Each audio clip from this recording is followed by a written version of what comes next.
Hello, everyone. Welcome back to one more fresh episode, Life in Progress, the personal and professional stories. As we always promise that we will bring a lot of fresh content, a lot of interesting topics. So, yes, today's topic is also very interesting. Today, we are trying to decode the connection between leadership and spirituality. Because whenever we talk about spirituality, the people think that spirituality is for a different set of people, is for a different class of people. But no, our today's guest will demystify all these thoughts which are going in many people's and probably many of your minds as well. Yes, I'm talking about our today's guest. His name is Dr. Anish. And if I talk a little about Dr. Anish, because I know he would be talking a lot about the topic, Dr. Anish is an alumnus of IIT IIM. He did his doctorate in leadership, and along with all these technical stuff, he has been conferred as a Jyotishacharya in Vedic sciences and astrology. He is a core believer and practitioner of human consciousness. He talks a lot about the spirituality quotient. And there are many verticals, many domains which he tries to connect together. And on top of that, he is mentoring, coaching, and giving guidance to famous industrialists in different domains, how they can grow in various verticals of their business. So he is a versatile coach. He is a phenomenal human being, and he will demystify all these pointers. Whether you are talking about spirituality or consciousness, whether it is human consciousness or quantum consciousness, he will touch upon all the points. So, without a further delay, I'm just welcoming our today's guest, Dr. Anish.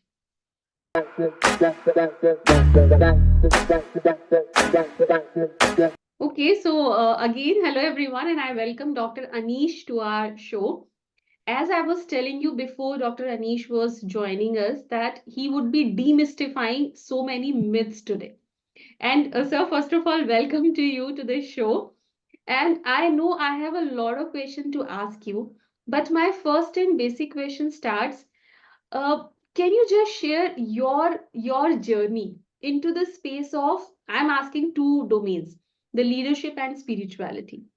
How your journey entered into two different domains, because for me these are like east and west. So how did you combine these east and west together? Just throw some light and share your journey in brief so that we all can understand it. Yeah. Megha, thanks for inviting me to this podcast. Now, two words that you've used, and you've called them as East and West, which is leadership and spirituality. Now, even before I share my journey, I think let me demystify these two words for you. Yes, sir, because everybody is having that belief system. I'm specifically using this, that if you are practicing spirituality, so probably it's for a different set of people. So let's start with this first word, leadership. Yeah. What do we understand by leadership? Hmm. It's all about knowing the way, going the way, and showing the way.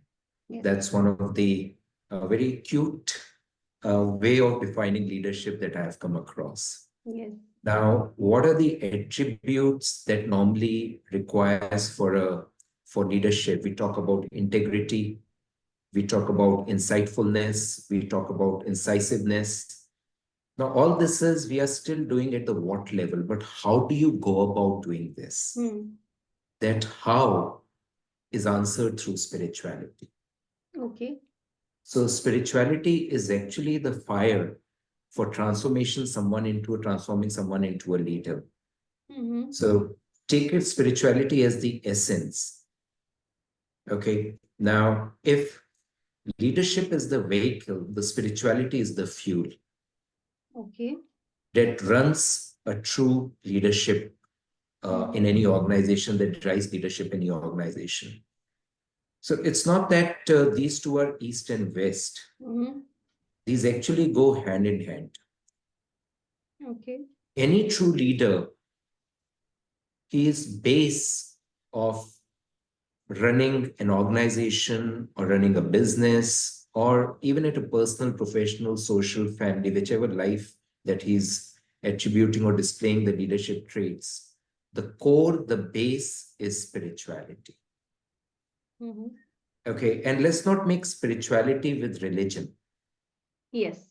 These So, are two because you different have terms. touched upon this word religion, so I'll Mhm. again request you if you can just give certain examples just to understand for everyone that what is the basic difference between spirituality and religion, so that the people understand the whole scenario. Sure. And right now it's a fad or a craze to say SBNR. I'm spiritual but not religion. Yes. So that's a big craze. And I've Hmm. seen a lot of people using SBNRs a lot. Hmm. So when you look at religion, is religion about rituals? Hmm. No.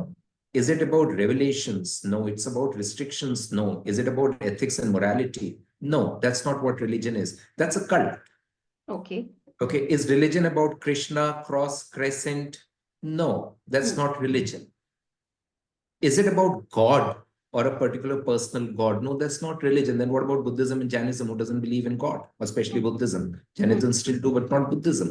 Hmm. So its religion is not about following a particular sect or an organization or a cult or an ashram. Hmm. The best definition that I found about religion was given by Vivekanand, Swami Vivekanand, Hmm. who called religion is all about realization. And realization of what? Realization of what? Realization of who or what am I? Okay. Go back to Raman Maharshi, one of our greatest saints. He always talks about just meditate on one question, who am I? Hmm. Or So rather, one yeah, more you reminded question me of here. a story. Sorry, Yes. you just reminded me of a story. Buddha, Hmm.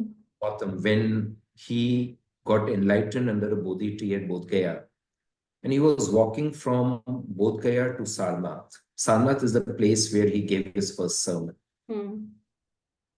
On the way, a child looked at Buddha, and the question that he asked Buddha, not who are you, what are you? Okay. Very, very few people have been asked, what are you? Hmm. We normally ask, who are you? Define yourself. Okay. But very, very few people are asked, what are you? So the question he asked is, what are you? Are you a man? He said, no. Are you a god? He says, no. Then what are you? Hmm. He said, I'm Buddha. Buddha in Sanskrit means the enlightened one. It's a Okay. Sanskrit word. It's nothing to do with Buddhism. Hmm. Buddha is a Sanskrit word meaning the enlightened one, the awakened. The exact terminology is the awakened one. Okay. So that's what it is. So religion is realization. Spirituality is the fuel that allows you, helps you to realize what you are. Mm-hmm. That's the connection between religion and spirituality. It's nothing to do with any symbols or books or sects or anything. Okay. And that's where, if we define religion in this manner, it's just a process of realization. And how do you do that? With the help of spirituality. And what do you realize? You realize who or what you are. So And the when leader, yeah, yes. go on. So when I am practicing spirituality, because what I have understood that someone needs to practice spirituality. So I am finding the answer of both the questions that so my questions could be little silly and little stupid as well on this topic. So when I'm finding these two answers that who am I and what am I? So is it necessary that I will get the answers of both these questions different? Then who and what will be different and who and what will be same? How about we do it right now? When I asked you, Megha, who are you? Hmm. What's the first answer that comes to your mind? I'm Megha. I'm Megha. I'm this body. I've got this background. This is the education. These are my parents. Hmm. Okay. This is the answer you get. Hmm. When I asked you, okay, Megha, what are you? Got it. Got it. Wonderful. So now again, I am asking because you are giving me many hints to ask the questions further. Now I just want to know from your experience that if, not if, when you were practicing the spirituality, so how did you experienced your leadership journey?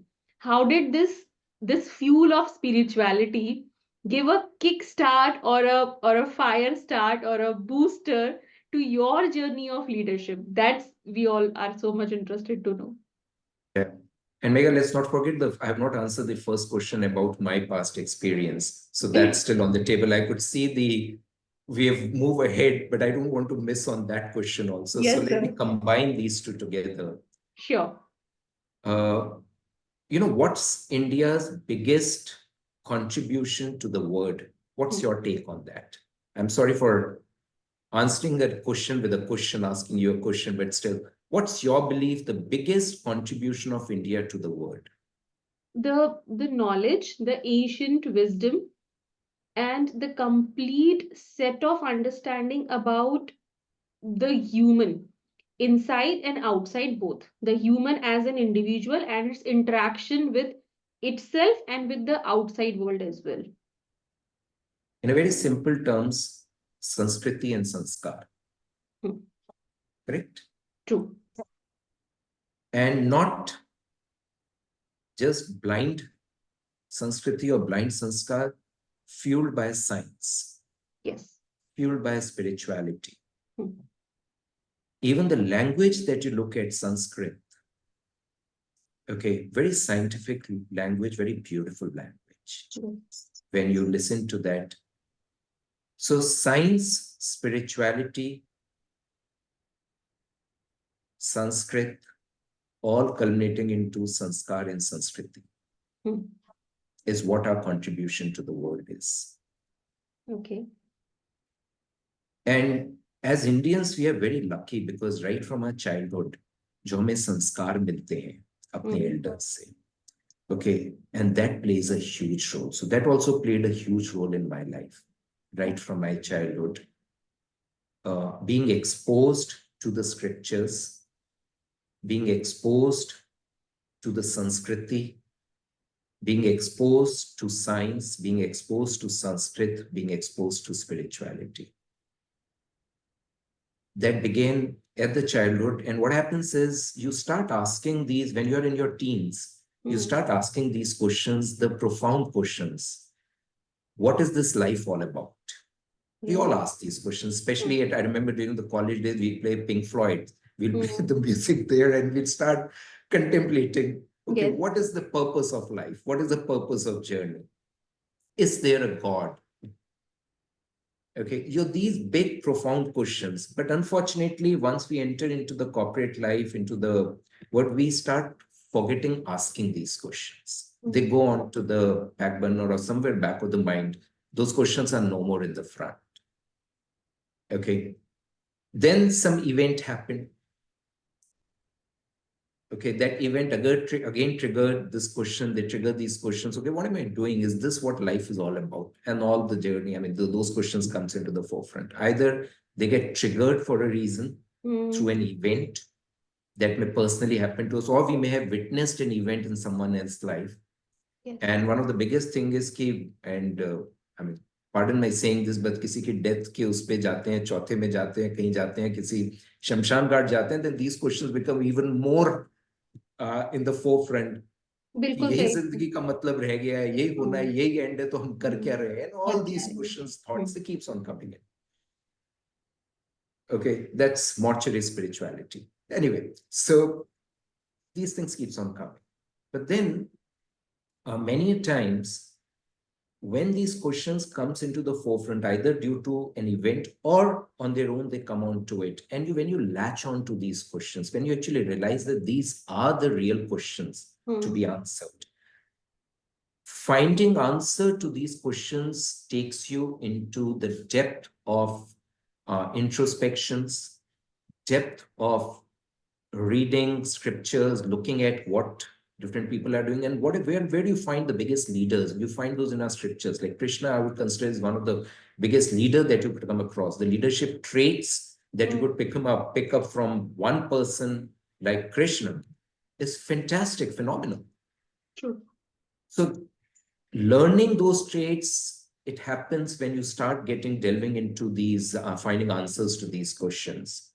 And they start molding you in your all aspects of life, whether it's you're working in a corporate, you are an entrepreneur, you're into a family business, professional, whatever.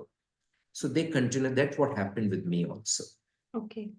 And then I realized that the excellence that you actually achieve in decision making, the ROI that you get on your time, energy, and effort Mm. through your excellence in decision making, this is all fueled by spirituality. Spirituality becomes the fuel for that. Okay. What spirituality takes you, Megha, is into mental silence, into stillness. Mm-hmm.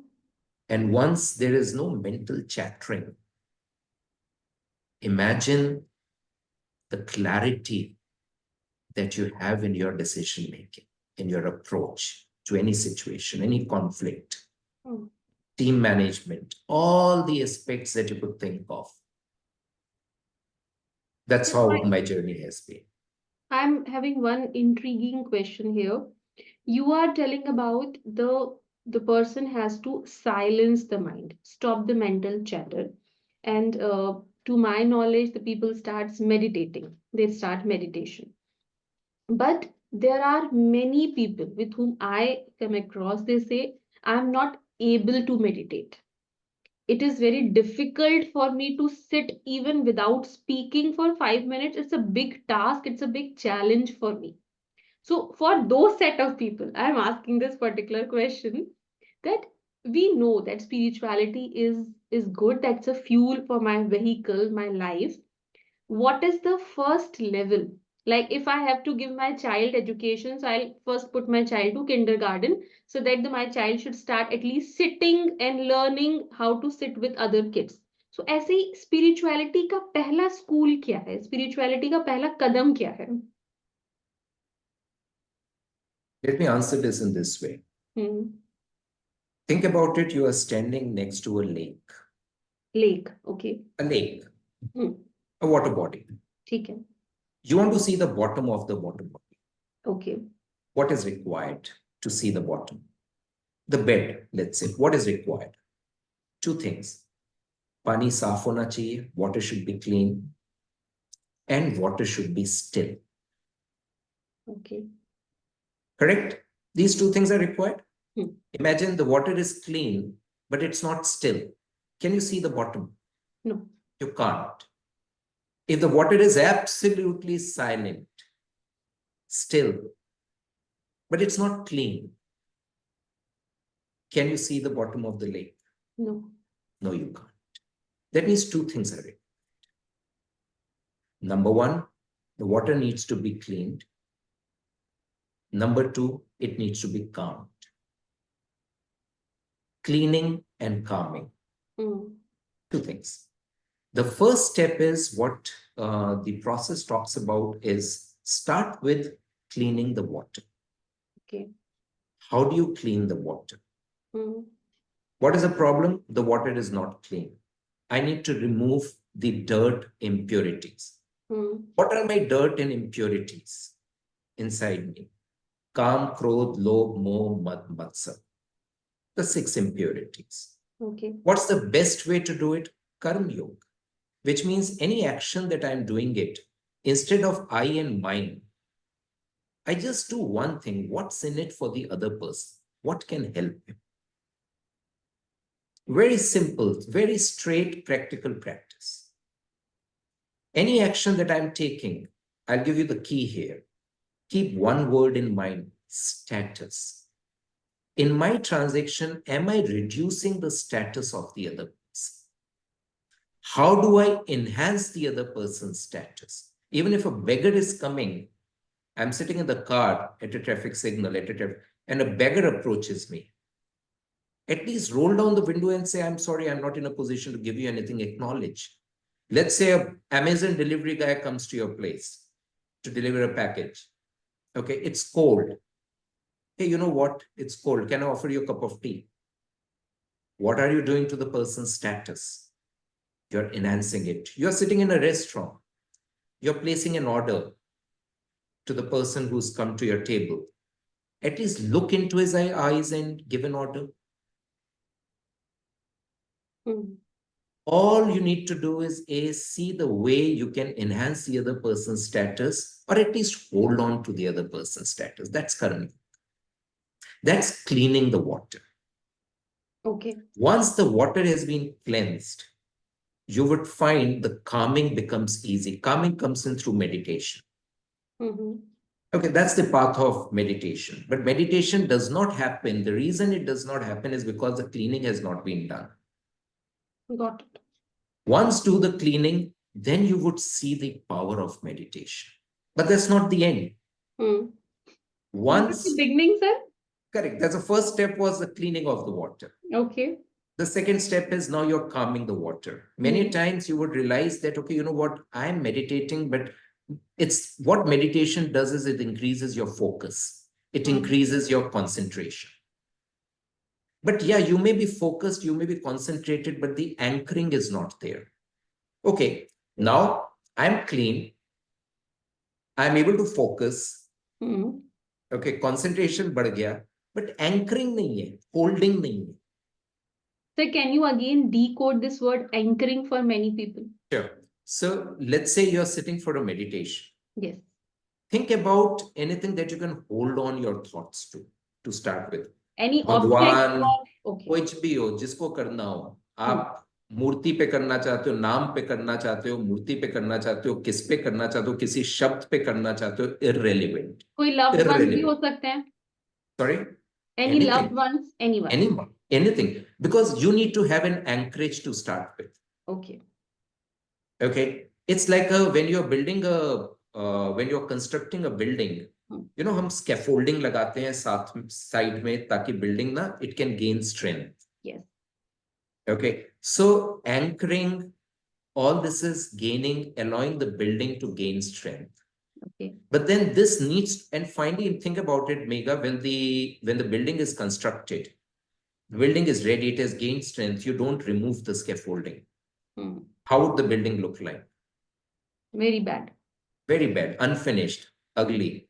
So all this meditation should be done as a tool, as a practice to be used as a scaffolding. And once the building has gained strength, these needs to be given away. It's not required any longer. So meditate to get away from meditation. And meditation is not about sitting for 1 hour in the morning, closing your eyes, and then trying to do something. No, meditation becomes like a way of life, that every moment, every minute that you are doing, okay, that focus, concentration continues to happen. That's meditation. What type of meditation this is, that I can close my eyes and then I'll try to meditate when my eyes are open, I'm not meditating. What type of stupid meditation that is? No. Once you got the hang of it, when you know that your focus and concentration is enhanced, you can do that. Okay. Every time, 24/7, you're meditating. It means I'm Spirituality. entering on one or the other thought. Maybe it's related to my work. Probably I can take the example of this discussion. So if I'm 100% into this discussion, so that is also a form of meditation because I'm anchoring on this thought. Correct. It's what we call being in the power of now, or being in the moment, or mindfulness. But again, please understand that these are just the tools. Okay. What's the end objective? Realizing what you are. Okay. Don't forget that. All these are just the tools to prepare you for that understanding. Ultimate is the awareness, the knowledge. To reach that knowledge, to be ready for that knowledge, these are the steps. Now think about it. There's an earthen pot. Okay. You need to put water in this. But the pot needs to be properly baked. If the pot is weak, it's not baked, can it hold water? No. No. If the pot is, let's say you have baked the pot properly, but the pot is dirty from inside, what do you do when you pour water into it? What would happen to the water? It will become dirty. Dirty. Now, suppose you have baked the pot properly, You have cleaned the pot also, but there is a hole in the pot. What would happen? Complete leakage. Go one more step ahead. Pot is properly baked. It's cleaned. There is no hole, but it's already filled in the top. Yes. Are you Got it. getting it? Yes. This is spirituality. Okay. So spirituality is having all those four components in it. Now, I want to understand in a different perspective because I just want to connect it with the leadership. Wait. As a leader in the corporate space, a leader has to work on tangible results as well because that is the need of the company. And sometimes when the person starts working on those tangible outcomes, so during that journey as well, how can one be anchored to that spirituality quotient, to that spirituality aspect, and yes, side by side achieving those tangible results as well? How these two things are interlinked and possible? I've just given you the example that leadership and spirituality is like the car and the fuel. Okay. What happens? You have the car, but there's no fuel in it. Hmm. You cannot segregate secular and spiritual. Okay. There is no segregation between leadership and spirituality. Mhm. It's one. It's like you are spiritualizing the secular itself. You're spiritualizing the leadership itself. Okay. Okay, there is no two. And that's what I'm trying to convey through this podcast, Megha, that you should not look at spirituality is not like, okay, you know what? There is a container, you're filling water in it. There's a container, the actions I need to do, I'll fill spirituality into it. Hmm. It's not like that. The whole, the material, the essence of leadership is spirituality itself. Mhm. It's not to be practiced in leadership. The leadership is made up of spirituality. As I said, what is spirituality? It is stillness, it is silence, it is the few. So Hmm. your decision making, imagine when there is no mental chattering. Your any decisions, tangible results that you're looking at, okay, you're talking about, let's say, in any competitive business environment, the way you approach the thing itself changes. Okay.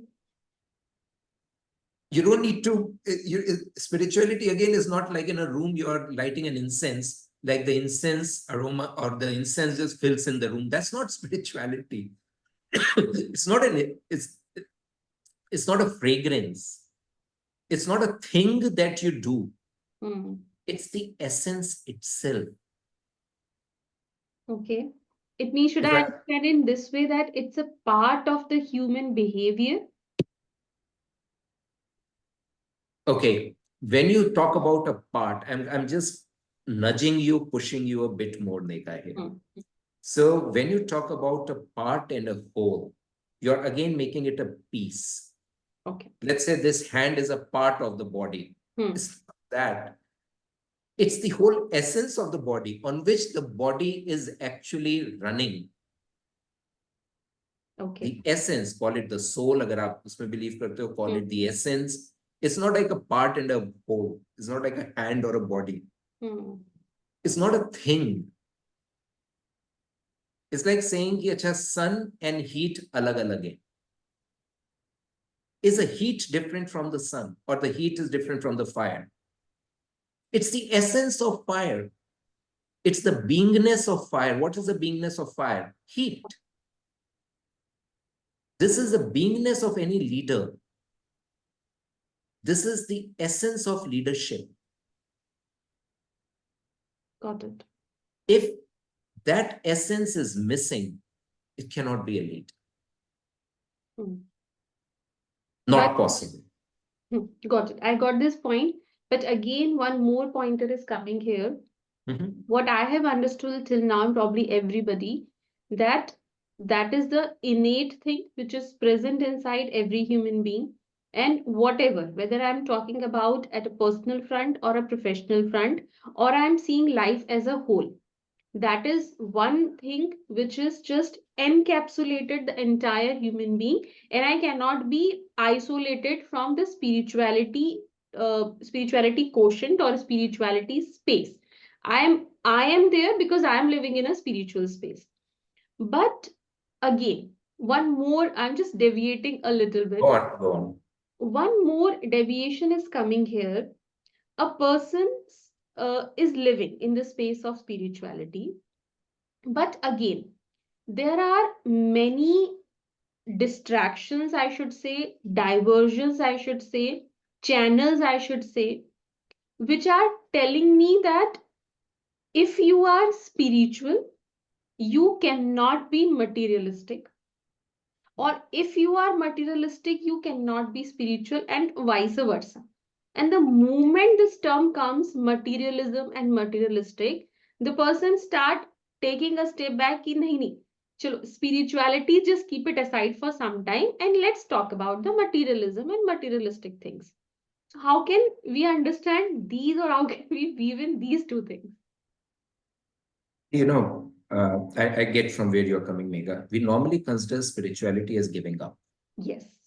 Okay, spiritual, and that's the, I would say, one of the major mistake that we make in terms of defining spirituality. Spirituality, A, is not giving up. It's not about becoming a monk. Okay. Okay, not at all. Spirituality is not about कि अच्छा ये ना एक certain age or stage पर करेंगे. Okay, like you had these four ashram. तो सबसे पहले ब्रह्मचर्य होता था, फिर गृहस्थ होता था, फिर वानप्रस्थ होता था, and then you have the sannyas ashram. So sannyas ashram is more of spirituality. Vaनप्रस्थ say, when I've retired, I'll start thinking about Bhagwan, and that's why in the beginning I said spirituality is not about a god. It's not about a particular cult or anything. That's not, and spirituality is definitely not about giving up.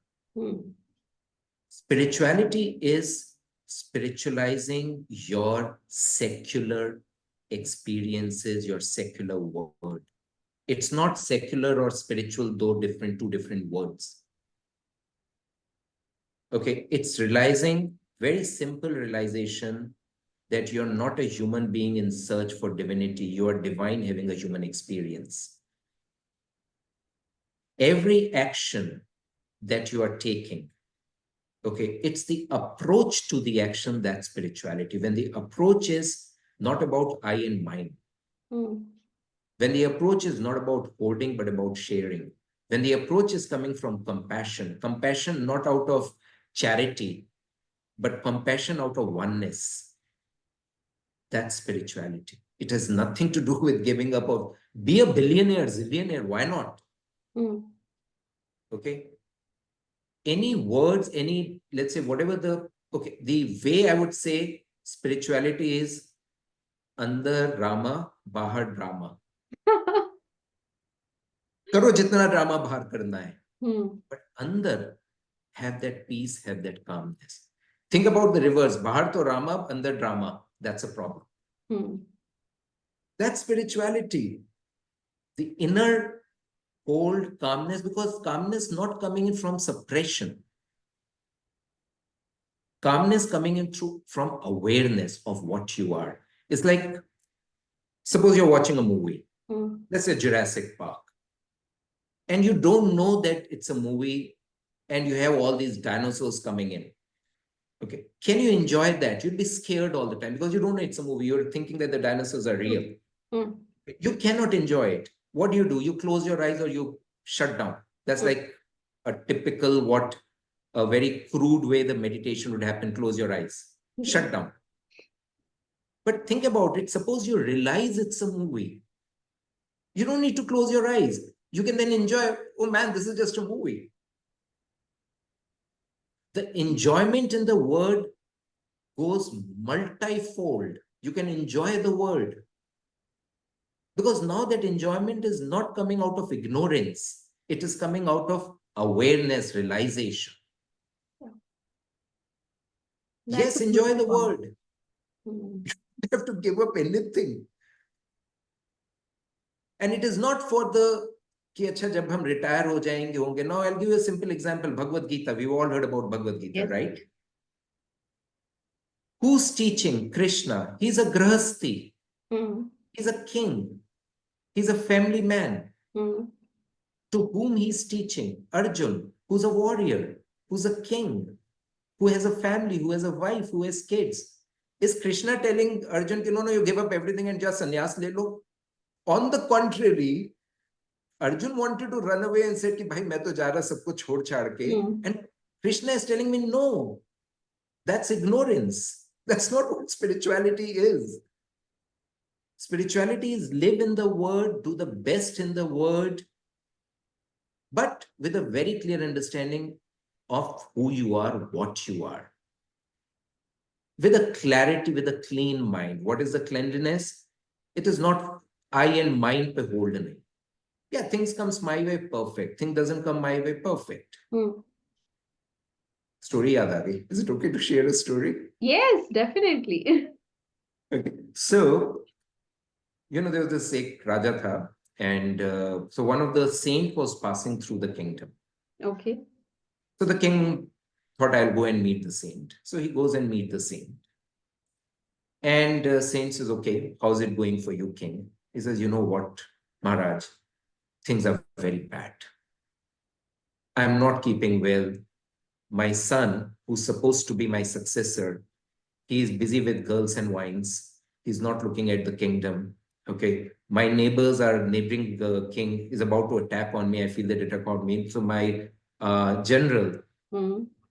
okay, I feel that he's gonna any day, some revolution would come out of the challenge is coming. So he's plotting against me and all that. So he's rambling. So the saint, he gives them a patient hearing and says, O king, this too shall pass. Mm. And he goes his way. The saint goes his way. After a few years, the saint is coming back through the same kingdom. The king again goes to meet him. So saint says, okay, king, how is it going for you? So the king says, you know what? The things are so good. The son I considered no good. The way he's shaping up, it is amazing. Okay, my general, whom I thought is plotting against me, he actually saved my life in the one of the battle that happened. And I got the best of the neighboring king. I got the best of the relation with neighboring king. Everything is so perfect. The saint says, O king, this too shall pass. Spirituality. Yes. No running away. Mm. What comes, fine. What does not come, fine. What's in my control, I'll keep on doing it to the best I can as a service. If I believe in God, maybe as a service to God. Mm. If I believe in Brahman, as a service to Brahman. If I believe in the human beings, as a service to the human beings. I do it for a service, but not as a servant. So that's where the next word that I need to bring about this concept of servant leadership. Yes, I want to know more about it. Yeah. Why be a servant leadership? So I believe not in a servant leadership, I believe in a servant leadership. Mm-hmm. We will not Be call it, aware. neither we'll call it servant, nor we'll call it authoritative.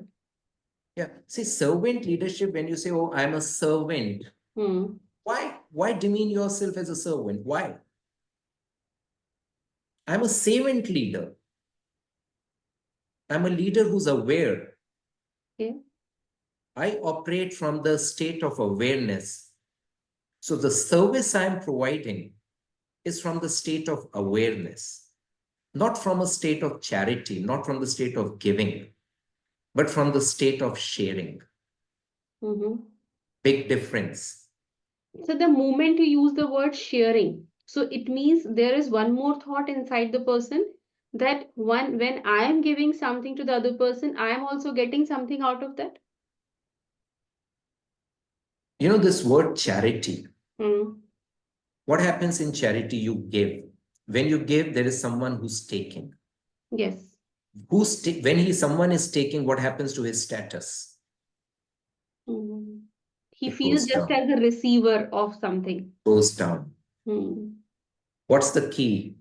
Go back to the start of the conversation. hold on to the other person's status or enhance the other person's status. Got it. There's no question of giving. There's no question of charity. That's why sharing. That's why sharing. Wonderful. So one more point which I just want to understand from you. There are two different terms which we are using nowadays, and I was reading a lot about these two things. The people are doing a lot of synergy between human consciousness and quantum consciousness. There are a lot of researches going on in these two terms.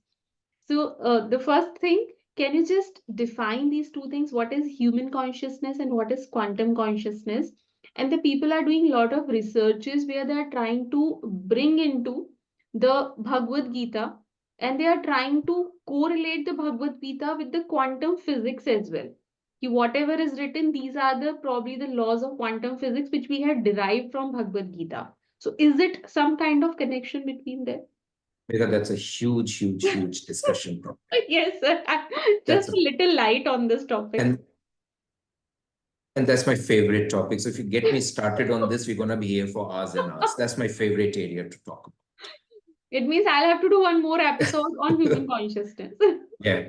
But before we get on to human consciousness, okay, or a quantum consciousness, because there are certain, I would say, a clarity or correction is required in the terms. Mm-hmm. Let's first think about what is consciousness. Yes. Let's forget about Newtonian science or a quantum mechanics or a quantum. So whether it's coming from a deterministic side, which is the Newtonian physics, or you're coming from a probabilistic side, which is a quantum mechanics. Let's leave Newtonian quantum separate. Let's first understand what is consciousness.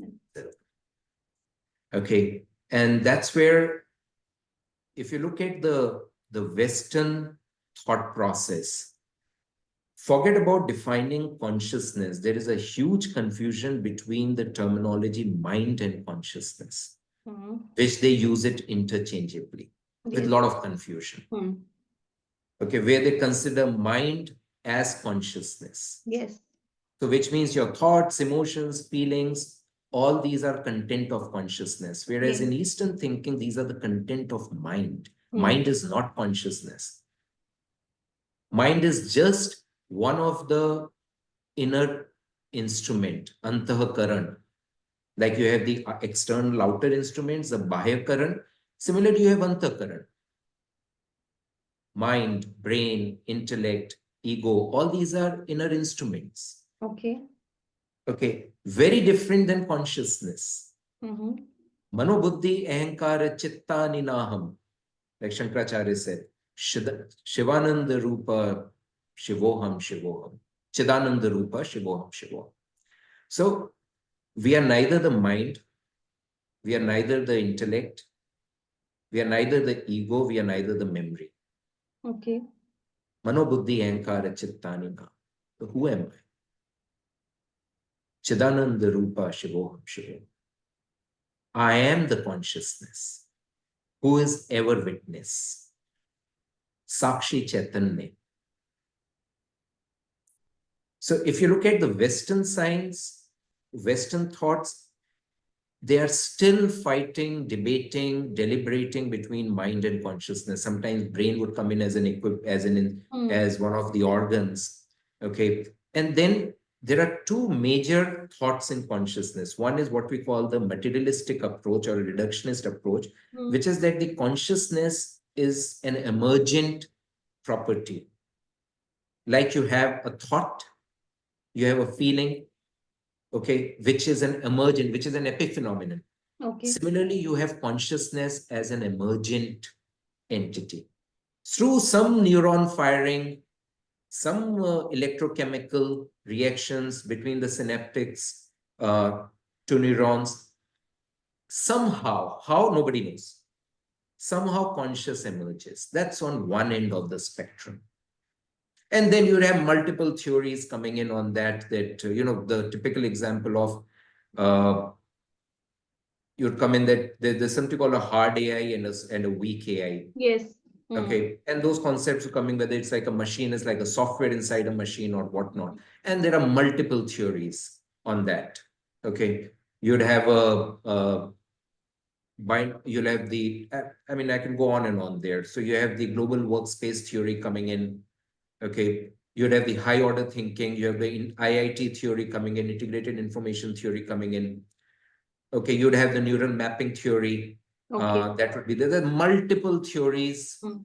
that would keep on emerging. Sometimes someone would become popular. There are a lot of theory, but they all work towards consciousness as an emergent phenomena. That's a materialistic reductionist approach. That means you're reducing consciousness to one of the epiphenomenon because of some reactions, electrochemical reactions, which are happening in the brain. That's one end of the spectrum. Or there is an other end of the spectrum, which is consciousness is the creator of everything. Who says this? All the theistic religion in the world. God created everything. And God is obviously conscious. God is not unconscious. So that means the consciousness as God is the creator of everything. And who's God? He is the consciousness, because God is conscious. So These are God is two the ends of the pure spectrum. consciousness. God is the small consciousness.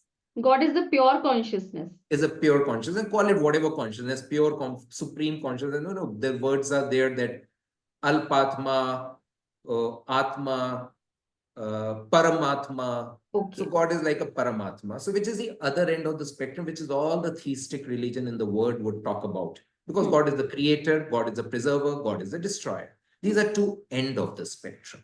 Yes. Okay. But then there are other models. So one of the model would come in, which would come the Sankhya model. Which is Which mentioned would say in both. Bhagavad Gita as well. Hang on, no. Don't jump to Bhagavad Gita straight away. Okay. It's Bhagavad Gita. Megha, you need to understand what is Bhagavad Gita. Our main texts, the canonical text, which are called the Prasthantraya, okay, are three main canonical texts: Brahma Sutra, Upanishad, and Bhagavad Gita. These are our canonical texts. Bhagavad Gita is the concentrated knowledge of all the Upanishads. And some of the verses in Bhagavad Gita are a straight pick with no deviation from the Upanishads. Okay. Now imagine you have 108 Upanishads. That's what we say. There are almost 108 Upanishads, out of which 10 Upanishads are the main Upanishads. Now the knowledge, the core knowledge of all the Upanishads, if you concentrate it, that is Bhagavad Gita. Either you go and read 108 Upanishads, or you read Bhagavad Gita. But when you are reading Bhagavad Gita, when you're concentrating so many Upanishads into just a certain number of verses, every word in the verse is like a zip file, which needs to be unzipped. The reference has to go back to the Upanishad. So don't treat Bhagavad Gita as just like, Bhagavad Gita. No. Like a ready reckoner. It's like a ready reckoner. It's Bhagavad Gita is like a PhD level. Ready reckoners could be your Upanishads. Bhagavad Gita is like, finally, when you're able to understand Upanishads, when you're able to do that, then the only thing is, because Bhagavad Gita, the way that Bhagavad Gita has been structured by Vedvyas, the way the meter has been used, it's like a song. That's why it's called a song of the divine. Yes. Okay. It's like a song. The meter is different. But then the knowledge which is there in Bhagavad Gita is like tightly packed. Every verse, every word has to be unpacked to understand what is being communicated. My God. Even after 40 years plus of trying to decipher Bhagavad Gita, I'm still a student in that. Okay, I'm just a seeker in that. Upanishads I find far more easier to understand than Bhagavad Gita, in all fairness. In all fairness. But yeah, you need a master in any form, whether it's a physical form or any form, to help you decipher that, to handle you. Anyway, coming back here. So these are the first two. One is the materialistic view, the reductionist view, that the consciousness is just an epiphenomenon. Okay, it emerges, an emergent property. On the other hand, you have The theistic religions talking about consciousness is the creator, preserver, destroyer, everything, or call it Paramatma. Then somewhere in between comes Sankhya philosophy, one of the 6 schools of philosophy that we have. So one of the school of, it's the oldest, by the way, suppose, which talks about both Prakriti and Purush, which means the material world as well as the Atma existing as two independent, has their own independent existence, not one emerging from the other. So in the first one, consciousness is emerging from the material, right? Because it's an emergent property. Yes. In the second one, material is emerging from the consciousness, like God is the creator of all that you see, the word. So what has word come from? Where the material has come from? From God. Yes. So that means the material is emerging from the God. So in Sankhya, none is emerging. Both are independent existence, Prakriti and Purush. Okay.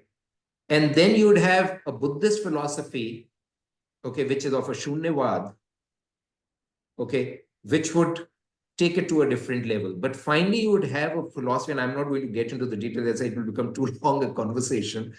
But then finally, you have one of the schools in Vedanta, which is the Advait Vedanta, where they would say Brahm Satya Jagat Mithya, Jeev Brahmev Napara, means all that is there is consciousness. What you see is an illusion, is an appearance to consciousness in consciousness. And who are we? We are the consciousness. So the answer to the question, what am I? Aham Brahmasmi. Aham Brahmasmi. Tattvamasi. My God. Okay, so I'm just giving you the spectrum out here. And then if we get into the details of this, as I said, we can go hours and hours talking about this. And somebody wants to know the detail and go dive deep into this ocean, deep into this sea, because honestly speaking, the terms consciousness, जितना छोटा सुनने में लग रहा है, maybe probably it's a huge Atlantic Ocean, like deep and depth, lot of things are there. But yes, though we have a limited time constraint today, so my list of questions is too long. I'm also asking so many questions, but yes, the time constraint is there. So I believe we have to put a full stop here. I should not call it a full stop, rather than call it a comma here. I'm putting a comma here on this conversation, because definitely this conversation requires a part 2, not for the audience, like maybe for me, for myself. I need to understand, so there's a lot of things from you. I could understand from today's discussion few basic things, few basic terminology, which I would just summarize for all of one in a simple language, what I could understand. They do not differentiate spirituality as an isolation. I have to live my life as a spiritual person in whatever domains I am pursuing. So correct me if I'm wrong. So I have to live with the spirituality. It is not a part of my life which you have corrected. I am the spiritual person, and then I'm living my life. And in every aspect of life, I need to give the answer of two questions: that what I am doing for others, whatever act I am doing, whatever what I am doing for others, what is involved, what is the component of service involved in my act. That is the foremost thing which everyone needs to understand.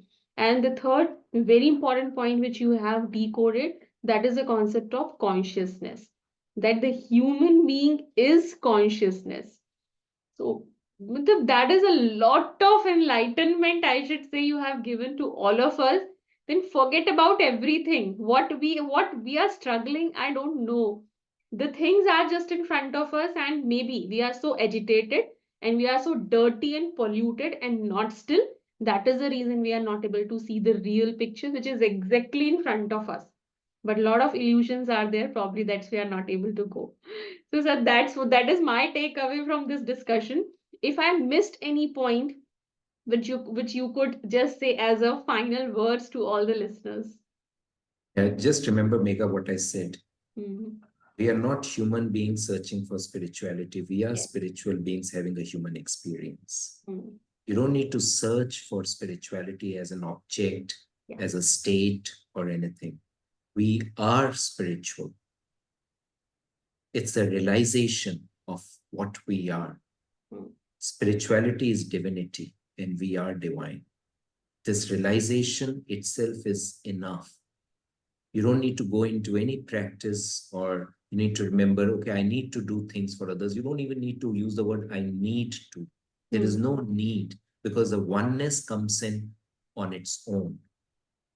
It becomes your immediate, any action that you take, and how do we do actions? We do actions in three ways, Megha. Through physical action, through speech, and through mental actions. Okay. Three ways the actions are done. All three of them happens automatically the way naturally it's supposed to happen when this realization sets in. And that's where you reach that excellence. That is what I call the servant leadership. A leader transforms into a legend. That's phenomenal, sir. That's truly phenomenal. There are so many pointers which you have given, so many thoughts you are given, so many layers of impurities you have cleaned in this just 1 hour of duration. I don't know how I should say thanks for all this discussion which you have done in just a beautiful and simplified manner. I have no words to say thanks, sir, for this particular episode. Means I am speechless after this all discussion. Lot of myths you have demystified, which even I was not expecting. So, but yes, as a matter of fact and as a protocol, still I am so grateful to you, sir. So grateful that you have decoded many things, many things, sir. So again, sir, thank you so much from my side, from the entire community who would be listening this. And I'll request each and every one that if you get even one small pointer from this discussion, just write to me or to sir as well. You can just approach Dr. Anish as well for your questions, for your doubts, for your clarification, for your sort of challenges. And I'm sure sir will definitely connect with you, will help you, will guide you that how you can take your life forward with a lot of clarity and a lot of stillness. And yes, we will keep on coming back, keep on bringing a lot of conversations with you. I'll try to bring Sir again back to this show for discussing the entire topic of consciousness. Thank you so much, Sir. Thanks a lot. I look forward, and Megha, once again, thanks for inviting me to this podcast. And I really enjoyed your questions, your queries, and especially your enthusiasm to know more about this. I'm really truly overwhelmed with this. Thanks a lot, Megha. Thank you so much, Sir. Thank you.